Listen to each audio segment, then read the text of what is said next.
artis Aceh Bergek di daerah Rantau Perlak, Aceh Timur, Aceh.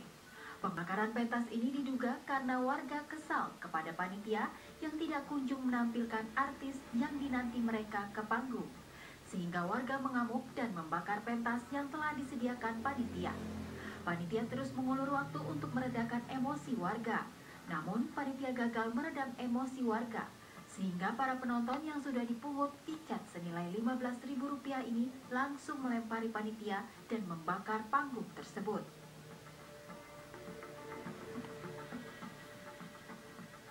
Kepala Desa setempat M. Ali Abdullah karena artis Aceh Bergek tidak kunjung tampil, sehingga warga merusak dan membakar pentas tersebut. Warga sudah ngamuk-ngamuk, ternyata ditipu sama Pak KM. Dia mau asal ditanya sama warga, sudah masuk. Bahwa dibilang lagi sama penonton, yang bawa udah sampai dari tangga, ternyata itu tidak ada. Jadi itu sangat fatal, kecewa masyarakat. Cik, ini tiketnya berapa, Cik? 15.000. Penyelenggaranya nggak penyelenggara? Kita pun nggak tahu.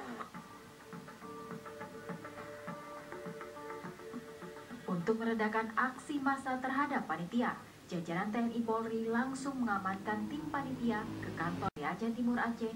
Ilham Zulfikar, TV One, mengabarkan.